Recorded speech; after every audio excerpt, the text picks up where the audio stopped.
it's an incredible source of spiritual peacefulness.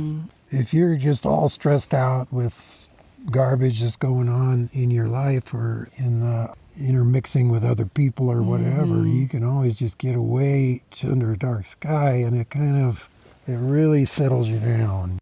Hello and welcome to Golden State Naturalist, a podcast for anyone who's ever gotten lost, even for a moment, in something inconceivably vast. I'm Michelle Fulner, and today we're talking about dark skies with not one, but two wonderful guests, Kayla Browne and Dan Duriscoe, whose voice you just heard. In this episode, we'll discuss why dark night skies are important, bats, light pollution, nighttime crime, my backyard, what cities and individuals can do to make the night darker, migrating birds, baby sea turtles, a tiny bit of astronomy, places you can go in California to see truly dark skies, and how we can all become connected with something infinitely larger than ourselves. Before we get started, don't forget to follow this podcast wherever you listen so you can stay up to date on new episodes, including topics like urban ecology, amphibians, the natural history of the Central Valley, and more that are all coming up in the rest of season 2. And you might have picked up on this if you've been listening for a while, but my goal with Golden State Naturalist is to help people connect more deeply with the natural world, to cultivate an awareness and appreciation of the wonders all around us, and to help each of us internalize how thoroughly we as human beings belong here on this planet, caring for and participating in the ecosystems we live in as they care for us. If that message resonates with you and you'd like to help the show continue to get made and reach more people, you can become a patron for as little as $4 a month. Each person's support makes a big difference to an independent podcaster, and you get access to lots of video and audio extras, as well as the ability to get your questions asked to upcoming guests of the show. You can find me on Patreon at www.patreon.com/Michelle Fulner. That's Michelle with 2 L's, and Fulner is Fullner. If you want to see the various interview locations featured on the show and what my face looks like, you can find me at Golden State Naturalist on both Instagram and TikTok. My website is www.goldenstatenaturalist.com, where I just recently published my very first blog entry, which is a poem I wrote for my 3-year-old daughter. But now let's get to the episode. Kayla Browne, the first guest you'll hear from, is the Policy Associate and Desert Lands Campaign Manager for Friends of the Inyo, the outstanding environmental conservation organization you also heard from back in the Conglomerate Mesa episode in season 1 of this podcast. I'll give you a full update on the important work they're doing and how you can get involved at the end of this episode. Dan Duriscoe's bio from nightskymetrics.com says he's an environmental scientist and geographer who pioneered night sky protection for the U.S. National Park Service, assisting in the development of a sky brightness measuring and monitoring system based on accurately calibrated digital images. His specialties include sky brightness measurement with CCD cameras, GIS analysis of the effects of escaped light in the natural environment, and examining the impact of various outdoor lighting practices upon visual sky quality in protected areas. A fun fact here is that when I talked to Dan, I didn't actually know what he looked like, even though he was standing 2 feet away from me. It was that dark out, and I never saw him during the daylight. I actually Googled him later so I could see his face. So without further ado, let's hear from Kayla Browne and Dan Duriscoe on Golden State Naturalist.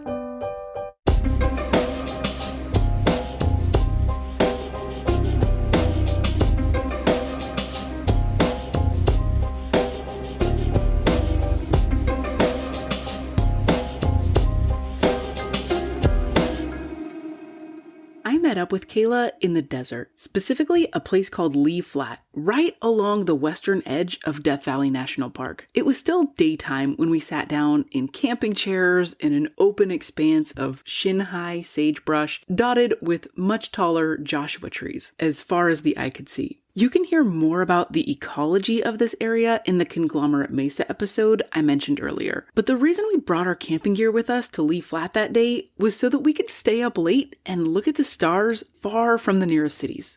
So this area, it's far enough away from LA and Las Vegas that you can only see minuscule amounts of light pollution from there. And then the towns to the west are really small. So you have Lone Pine, Keeler, and neither one of them, they're not going to produce much light. Yeah, they're just too small. Yep. And so can you actually tell me a little bit about what is light pollution? So light pollution is when you have either lights that are shining up at the sky instead of down at the ground, or your lights are just too bright. Really, you don't need very bright lights in order to see at night. And your eyes really shouldn't look at them when it's that bright. So when you have a bunch of lights together that are not close to the ground, they're not dim enough, you're going to produce this halo of light. And this is a really stupid question because you're going to tell that I'm not a science person right now. Why doesn't the light just go away? Why doesn't it like go into space? This is like a really stupid question. I might have to edit out that I even asked you that. I am also not a scientist, but my guess is that, and we can actually ask Don Driscoe because he studied dark skies here in Death Valley. My guess, and again, we'll ask Dan to see if we're right, is that the atmospheric disruption. Okay, right? that makes sense. It hits the atmosphere and then like reflects off. Rather than fessing up to my ignorance in front of Dan when I spoke to him late that night under a majestic sky full of stars, I did what any self-respecting millennial would do in this situation and Googled it. The UCAR Center for Science Education website confirms what Kayla suspected on its page that's actually explaining why the sky is blue. It says light bounces off of air molecules in the Earth's atmosphere, scattering in all directions. So the atmosphere is made up of nitrogen, oxygen, too much carbon dioxide, and a few other gases. And the light bounces off of those and brightens the sky instead of shooting off into space. And in case you're wondering how that light bouncing action makes the daytime sky appear blue, here's what that page goes on to say next. Blue light is scattered more than other colors because of its shorter, smaller waves. Because blue light is scattered more than other colors of light, the sky appears blue. So there you go. Okay, but why is light pollution a bad thing? Why are dark skies important? Like, what does it matter if we have a dark sky or not? For the human experience, our ancestors and their ancestors, they did so much based on the night sky. You know, humans now, we generally sleep on a cycle, you know, if we're awake during the light and we're asleep during the dark. But if it never really gets dark, your brain doesn't know that it should be releasing all the sleepy time chemicals. So, you know, that's one reason that it's really important to us. Also, you kind of lose your connection to, you know, the wider world if you're not able to see the stars and experience that. For animals, you know, so many animals rely on nighttime to either hunt, like bats. Birds will fly, you know, based on the direction of stars and the sun. And if everything is really bright, everything looks like a sun. You know, so many animals rely on, one, it being really dark, and two, being able to see the stars as guidance points. Do you know, I think I learned a little bit about sea turtles too. Like, how does the light impact sea turtles? Yeah, so on the beaches, like in Florida, where there are so many sea turtles, there are so many beachfront resorts and condos, and they all want to be able to see the beach. So they'll cast a light onto the beach at night. Well, the poor turtles, they will use, especially baby hatchlings, when they come out, they see a bright light and they expect it to be the reflection of the moon on the water. Oh. So that's the bright source that they'll go to because it should be the moon on the water. But if there's a bunch of bright lights, like from the condos and the hotels that are casting light onto the beach, it'll confuse the turtles, and that will be brighter than the moon. So then they will go toward the beachfront properties instead of yards and people walking around and traffic. Exactly. Oh, when I was like 8, I watched a documentary about sea turtles and the little babies coming out. And I am like still traumatized from that because it's horrifying. Like, the amount that survive from the nest just to get into the water is already so bad, right? And that's just in a not affected by light pollution sort of a situation. So I feel like I have watched that same. Have you watched documentary that? Because I remember like seeing animals come and scoop up these little babies. Yes. Yeah, I think I saw the same one. I have never forgotten that as long as I've lived. I'll probably go to my grave like that's The still sea rattling turtles. around. Yes. This documentary was the Saving Private Ryan of my childhood. But instead of soldiers trying to get onto a beach, it was baby sea turtles trying to get off of a beach. It was horrific. So of course I looked everywhere to see if I could find this again. And folks, I think I found it. It was from Kratts Creatures on PBS, which I used to watch religiously as a kid. And this whole deathly scene of giant birds gorging themselves on helpless baby sea turtles is set to the jauntiest music you can possibly imagine. It goes like bum bum bum bum bum bum bum bum bum bum bum bum. Like, what? I'm going to link this in the show notes. I appreciate that the Kratts and PBS were trying to keep the show lighthearted for kids, but I don't think it worked because all I remember is how horrifying it was. Anyway, go check that out. Also, while I was looking for this, I got curious about whether or not there are sea turtles here in California, and there totally are. There's even a whole LA Times article about sea turtles hanging around LA, which is amazing. I'll link it in the show notes for all of the wonderful critter-loving Angelinos out there in case you want to learn more. But what I couldn't find was an official source saying that sea turtles nest in California. The ones we get here tend to nest in places like Baja California and then come up to visit us a little farther up the coast. I did see a couple of sites claiming that some of them do nest in the state of California, but I couldn't verify it. So the lighting that impacts baby sea turtles on beaches probably isn't as big of a concern here as it is in places like Mexico and Florida and lots more, where the turtles are definitely nesting. But one animal we do have in abundance here in California is bats. So bats, they use their echolocation. So the insects that they eat are drawn to the light. So then the bats have to come to the light, but they end up running into things because they're trying to use that echolocation and Right. So they're just completely thrown off and they're just going to where their prey is. right. And that's not a safe place for them. Where in California, if you know this, where are some of the places with the worst light pollution? LA, LA? for sure. I'm going to say pretty much any big city. You know, nowhere in the U.S. except maybe Tucson, Arizona, have they really figured out the light pollution problem.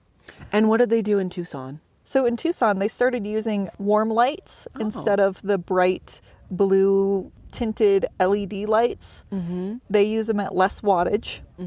They started using more timed lights, right? So if, people are usually concerned about safety in cities. Right. Like if it's brighter, it's safer. Well, not necessarily. If you have a motion sensor light, if it goes off, then you know that there's some motion out there. So they've switched over to that. They've also put covers on their lights to make sure that they're shining at the ground and not at the sky. And the last thing that they did was they moved the lights closer to the ground. Oh, interesting. Yeah. Okay, let's just give Tucson some love for a second. According to the International Dark Sky Association website, between the years of 2016 and 2018, Tucson replaced almost 20,000 light fixtures around the city with 3,000 K LED lights and started operating them at 90% capacity from sunset to midnight and then reducing that level down to 60% from midnight to 30 minutes after sunrise. This had incredible results for Tucson, including $2.16 million in annual energy savings, an expected lifetime of the luminaires or light fixtures and lights extended from 8 years to 25 years, 63% reduction in total lumens emitted by streetlights, blue light emissions reduced by 34%, and a 7% reduction in total light emissions from the Tucson metro area. So if you're listening to this and you work in like the transportation department of a city or maybe on a city council, or if you have any kind of influence in this general domain, can you please help us bring back stars? That would make me and a lot of birds and bats and other critters really happy while saving money. Win-win. But one thing I was still wondering about at this point in my conversation was safety. Is it really safe to reduce nighttime light this dramatically? One of my questions was about concerns about safety, right? Because I remember I worked at Target for like a minute when I was, 18 or something like that. And I remember one of the things that they went over in like the employee training was like, we have bright lights in our parking lot. It was like a point of pride, right? Like we have bright lights in our parking lot so that people are safe. But like, is that true? No, you're definitely not safer when there's more light because, the bad guys also need the light to see. And it just creates more of a problem than is necessary. There was a study done, and I can't remember who did it. It was in the documentary Saving the Dark. But they were talking about that somebody had said that, right? Like it's safer if it's brighter. And so they did studies and found out that all of the crimes were happening in these well-lit areas. Because, again, the bad guys also need the light to see. I went and found this, and what Kayla is referring to here is an astronomer who went to the scene of every crime that was committed in his city for 2 years. And most of these crimes actually took place during daylight hours, but the ones that happened at night were overwhelmingly committed in well-lit areas. There's a bunch more information on this in the documentary that Kayla just mentioned, Saving the Dark, which is actually available to watch for free on YouTube, and I'll link it in the show notes. Right, that makes sense. It's not like the bad guys have night vision. Right. And also, you're more aware. It's like, let's say that it's a motion sensor light. If that light comes on, you're immediately alerted to the fact that there is somebody or something around. And it might do more to deter somebody, if they were going to commit a crime, that if they're in the dark and the light comes on. Right. Yeah, and it's like a car alarm going off, right? Like the car alarm doesn't stop someone from starting a car or driving away with it. The car alarm lets everyone know that there's somebody messing with the car. Exactly. Yeah, that makes sense. What can individuals do to reduce light pollution around their home? If people care about this and they're like, yes, dark skies, let's do it. Like what can they do? Yeah, that's really simple. Get lower wattage for your outside lights. It doesn't need to be daytime outside. Timed lights or motion sensor lights, warmer colors so that's easier on the eyes, and keep it covered so that it is just pointing at the ground and not up at the sky. Kayla said that getting warmer toned lights and avoiding any amount of blue light is super important because blue light brightens the night sky more than any other color. So again, that's lower wattage, point the lights down at the ground, choose fixtures that shield light from going up toward the sky, put lights on a motion sensor or timer, and turn them off when not using them. Okay, but how much wattage is the correct amount? So having lower wattage, like, was it 3,000 candlelight power? Okay. Or less. Okay. Or you could just light 3,000 candles in your yard. You could do that, but it might make it very warm and a little dangerous. Don't do that in California in wildfire season, please, for the love of God. I concede that point. Okay, how bad are string lights? Because I really love my string lights in my backyard. Am I killing birds? You're not helping the problem. Oh, no.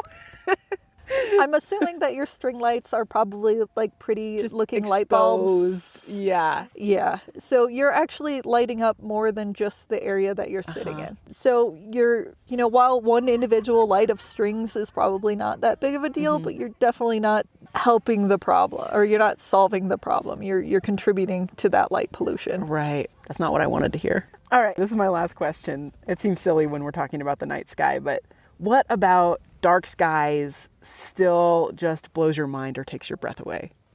It's the fact that when I see something from the dark skies, right, like it's usually some sort of stars or clusters of stars or whatever, how long it took that light to travel from where it is to my eye is just so unfathomable to me. That is that staggering. I am always in awe. Absolutely. All right. Thank you so much, Kayla. I appreciate it. Yeah, thank you. Now we're going to head to a quick break, but stick around because when we get back, we'll spend some time with Dan Duriscoe, who's gotten to admire, measure, and photograph a lot of very starry skies on very dark nights. And he shares some fantastic insights with us based on that extensive experience and tells us some of the best places we can visit to experience the night sky away from light pollution. Back with that in just a moment. Welcome back to Golden State Naturalist. Our guest in this half is Dan Duriscoe. As we get into this conversation, I want you to imagine the setting. An almost perfectly dark night in the desert, the otherworldly silhouettes of Joshua trees on the horizon, a few scattered tents here and there with exhausted campers zipping themselves inside and putting on extra layers before shimmying deep into sleeping bags. And the sky. The sky was so bright with stars that at that moment, it was hard to imagine how they could possibly be subsumed by the glow of a city. When I approached Dan for an interview, it was already late, probably 11 o'clock at night, and only a few other campers were still up. Despite still having to drive home that night, he very kindly agreed, and I started by asking how he got interested in dark skies. Well, I was interested in astronomy as a kid, and in my family vacations, we would usually go to the desert somewhere. And in those days, you didn't have to go very far from Los Angeles to see the night sky. And I was always interested in being out at night in nature, not in this town. And had a pretty healthy interest in the sciences and physics and astronomy, so it just sort of stuck with me. That's great. And then as you spent your career in the national parks, right? Yes, I was started out in fire and fire ecology, and then I got a job as a forest ecologist at Sequoia and Kings Canyon. But the last part of my career, I was able to focus on protecting dark skies. That is very cool. Utah State University's website has a whole page dedicated to Dan and his work, from childhood trips with his family to his years in the national parks and his shift in focus to protecting dark skies. But one of the things that stands out most to me on the page is where Dan writes about the wilderness as our ancestral home. He emphasizes the importance of connecting with wild places, including skies unaffected by light pollution, for our own mental health and well-being. As I reflect on the truth and importance of Dan's statement, though, I'm troubled by the fact that since over 80% of people in the United States and over 94% of Californians live in urban areas, many of us just aren't regularly getting out to see a lot of stars. Doing so takes time, money, interest, and commitment. And if most people are like me, it's just not happening routinely, if at all. There's even an anecdote about a widespread power outage that darkened LA after the Northridge earthquake in 1994. When the city's lights went out, the story goes that people started calling 911 because they were seeing the Milky Way for the first time in their lives and didn't know what it was. While I'm a huge advocate for the idea that we should all look for, appreciate, and protect the nature that's all around us, including in urban areas, it's also true that there are aspects of the natural world that aren't super accessible from cities, like real quiet, large, interconnected expanses of wilderness, and of course, truly dark skies. I tried Googling to see if I could find any organizations that specifically prioritize equitable stargazing opportunities, but either this isn't a thing or I wasn't searching for the right terms, because I didn't find anything. So if you know about an organization like this, please let me know so I can share about it on social media and hopefully help get the word out a little bit, because everyone should get to connect with the night sky and wild places and our deep roots on this planet by staring in awe at a really starry sky every once in a while. But let's say you do get the chance to go somewhere dark and look at the night sky. What can you expect to see? And so when you look at the dark sky that we have this beautiful example of here, what are kind of some of your favorite things to see in the sky? Well, just the contrast between the background and all these stars and the Milky Way, and it's kind of mysterious, it's like, it's subtle because it's black and white. You don't really see color at night if it's really dark, other than the brightest stars. But if you're patient enough and you get dark adapted, you just keep seeing more and more. I think that the vastness of outer space and the universe is always much more impressive in a dark sky where, it just seems limitless. Absolutely. Do you have any favorite constellations or favorite things to look at when you've got your telescope out? Well, I guess not so much, but I'm always looking for challenging objects, like the farthest away, how deep into this universe can you see? And, but I want to see it with my eyes, not with a camera, so that as I get older, the eyes aren't as good as they used to be. But I had a lot of great experiences looking at faint quasars and galaxies and clusters of galaxies. And then there are, of course, the visitors like comets. Comets are really great to look at and photograph as well, because they're always different, and they come and they go and they're gone. Ephemeral. Yeah. You have to kind of capture the moment. Right. It's exciting when one comes around. Right. How often do you get to come out and look at a sky like this or something similar? Now that I'm retired, not as much as when I got paid for it. Yeah. But we live in a small town in the Owens Valley, which is pretty dark. So I just go out on my driveway That's great. pretty often. And of course, outdoor lights just get worse. It's demoralizing. Our local high school about 2-3 years ago, all of a sudden decided they needed more lights, and they put in like dozens and dozens of these bright blue-white LEDs. And the high school is at least 1.5 miles, 2 miles from my house, but it just created this big glow in the In the sky. eastern part of the sky that wasn't there, and just Yeah. instantly ruined it. Yeah. And I think that's something that people don't really grasp, the impact that these all-night lights have. Of course, they can be shut off at any time, but once they're installed and people get used to them, and then they go away, they go, "What happened to the light? But Right. I want my light back," kind of thing. So it's a challenge, but it's still pretty dark, even in my driveway. And I just have to go a couple of miles north and can get away from it. But we also have property up in the mountains that's even darker. Nice. What do you suggest? I mean, most people live in a city or somewhere that's super light polluted. So what do you suggest for people who want to see some stars, like great places in California? I don't know if you have any that are in Northern California, a couple throughout the state, so that people can get away from major cities wherever they are. Yeah, far northern California, Lava Beds National Monument is... Is that where Lassen is, or is that... It's north of Lassen. Oh, it's north of Lassen. It's Okay. in the Modoc country. Okay. And, of course, here in northern Death Valley, well, this isn't really northern, but further north from here in Death Valley is one of the darkest places in California.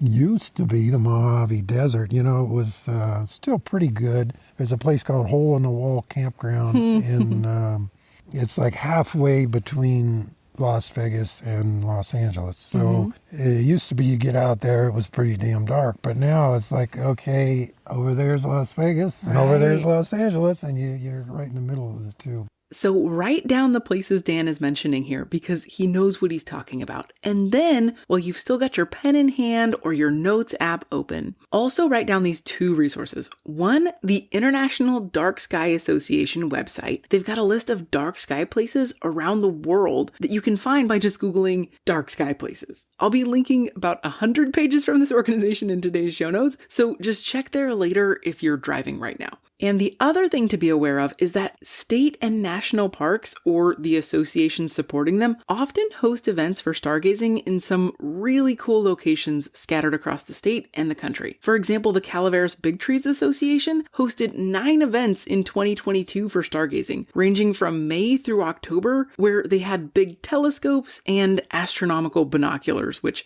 I just found out are a thing. So when the weather starts to warm up a little bit, start checking the parks closest to you to see if they have anything like this. You can get some truly amazing dark skies if you're able to travel just a little ways away from the cities. Living in such an urbanized world, though, you're unlikely to escape the light pollution entirely. Right. Even from here, you're pointing out that we could see Las Vegas and Los Angeles, like a faint glow on the horizon. Look how the air glow is brightening up. It almost looks green to me now. It's really getting bright. It's like amazing. Teal to me, it's like exactly. Blue green, turquoise kind. Yeah. It's definitely brightening up, because we could see LA over there easier before, but also the haze will obscure these distant cities. Vegas still looks pretty bright over there. Yeah. But I guess on the really clear, dark nights, boy, it's hard to find a place where you're, certainly in California, where you can't see any glow from cities. Usually there's one out there somewhere. Yeah. You just put the car in front of it or something. Right, yeah.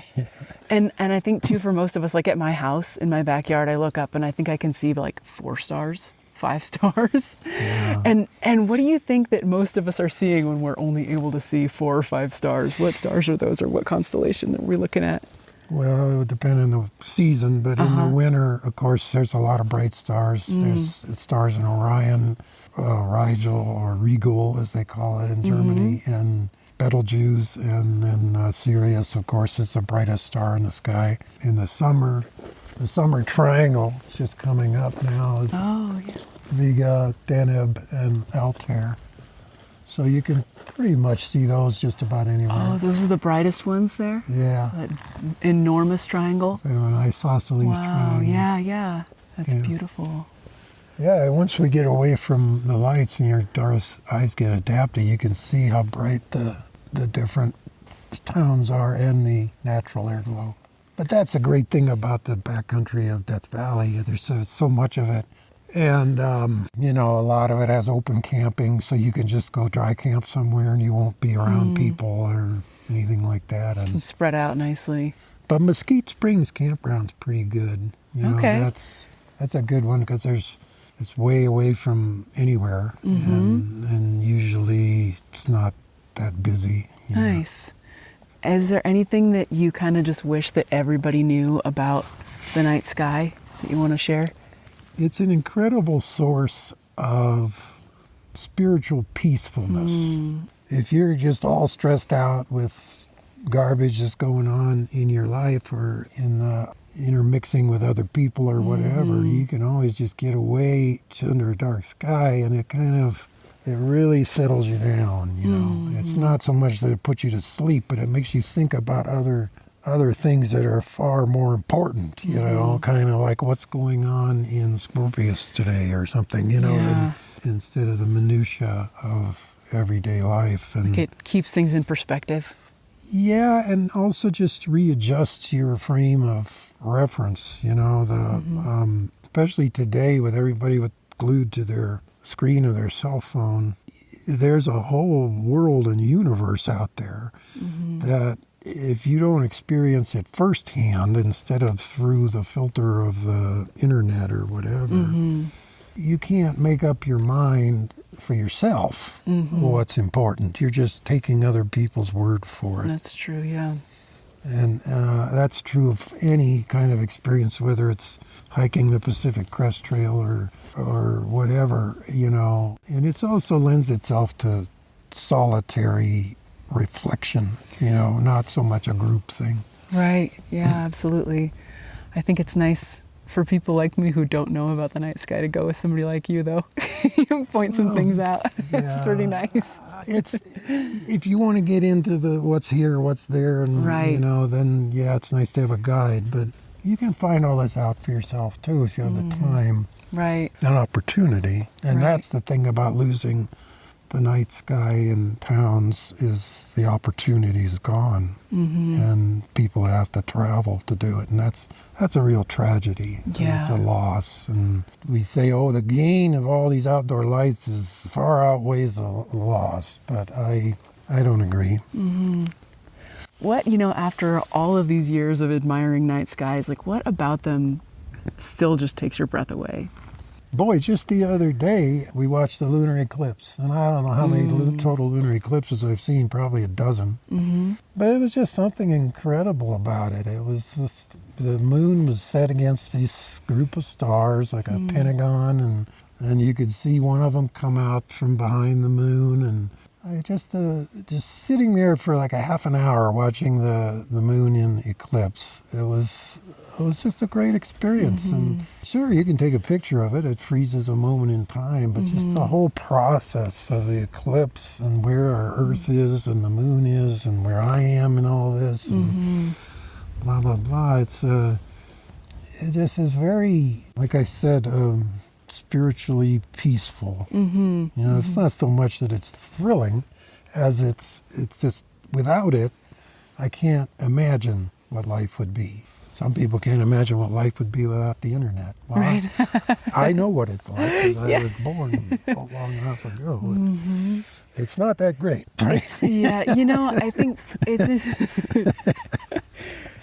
it's interesting. You don't have to cultivate an appreciation of the internet. I think that for things that don't give you necessarily immediate gratification, you have to cultivate a certain amount of patience if you're used to that immediate and the flashing lights and the brightness. Do you know what I mean? Like that's lighting off every reward center in your brain immediately. It's a different kind of reward. Yeah, that's why I brought the push-to telescopes instead of the computerized one, because, like I said, anybody can run a computer, but not everybody can navigate the sky just with a star chart. You say, well, so what? We got a computer now. We don't have to do that anymore.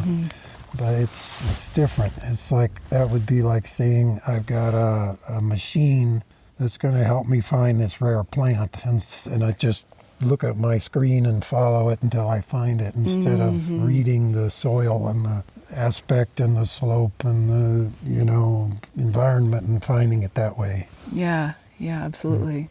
All right, well, Dan, thank you so much for your time. Oh, sure. I appreciate it. Good luck with that. Yeah, it's so dark. I can't see your hand. It's there somewhere. It's there somewhere.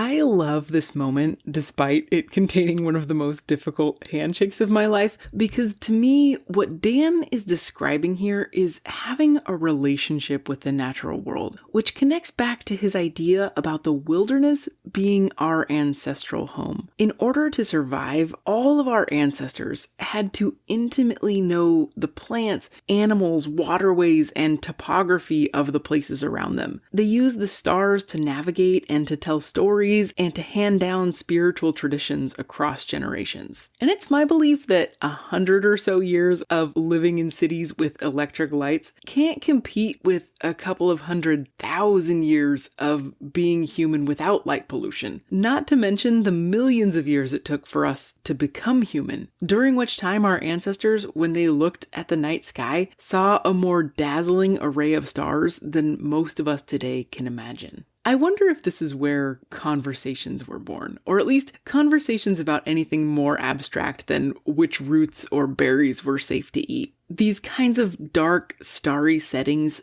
despite how far away they often are from us today, seem to me intimately tied to the origins of our humanity. And I hope for you that you have an opportunity soon to look up at the same stars our ancestors looked at and feel that sense of spiritual peacefulness. I want to thank so many people for making this episode possible, not least Dan Duriscoe, who let me accost him for an interview in the dark when he was about to go home and generously shared his knowledge and wisdom with me. And a big thank you to everyone from Friends of the Inyo, particularly Kayla Browne for this episode, but also Wendy Schneider, the executive director of Friends of the Inyo, whom you heard from back in the Conglomerate Mesa episode. Thank you, Wendy, for inviting me out to the desert and for making sure I could come on this trip. And thank you, Kayla, for being able to drive a four-wheel drive vehicle in a way that did not get anyone killed. Also, I want to take this moment to give you an update on Conglomerate Mesa. The mining company threatening the mesa is pursuing an expanded exploration project that would be 10 times larger than their previous project. There will be a period for public comment, likely opening in April or May, so it would be very helpful if you could sign up for Friends of the Inyo's newsletter to get updates on when that will happen and how you can get your voice heard when it does. I know there are a lot of native plant lovers here, so check out the Inyo rock daisy as well as the recent plight of Joshua trees if you need a specific reason to help protect this beautiful wild place. I also want to point out that Friends of the Inyo offers educational and volunteer events throughout the year to help the public enjoy and steward the beautiful public lands of the Eastern Sierra. So check out friendsoftheinyo.org/events to find out what's coming up and how you can register. Most Friends of the Inyo events are free. Something from my week is that I've been trying to learn the craft of storytelling a little bit more intentionally, and so I started keeping track of all of the story-worthy moments from my days, and 100% of them are either about owls or my kids, which tracks. But the one that's standing out right now is that I was looking at a Scholastic book order with my 5-year-old the other day, and I handed her a marker and told her to circle the books that she wanted. And then I forgot that I had done this until the next day when I found the paper with almost every single book on it circled. I think she skipped one of them and crossed out another one, which I don't know what that was about. But all of the other books were circled. I'll put this in my Instagram story in case you want to see it. And seeing that she wanted all of those books made my heart just explode into a million tiny pieces. Okay, it's late and I'm so tired and I have to work in the morning. So I'm going to sign off and then poke my head out the door and see what tiny palm full of stars can be seen from here tonight. I'll see you next time on Golden State Naturalist. Bye.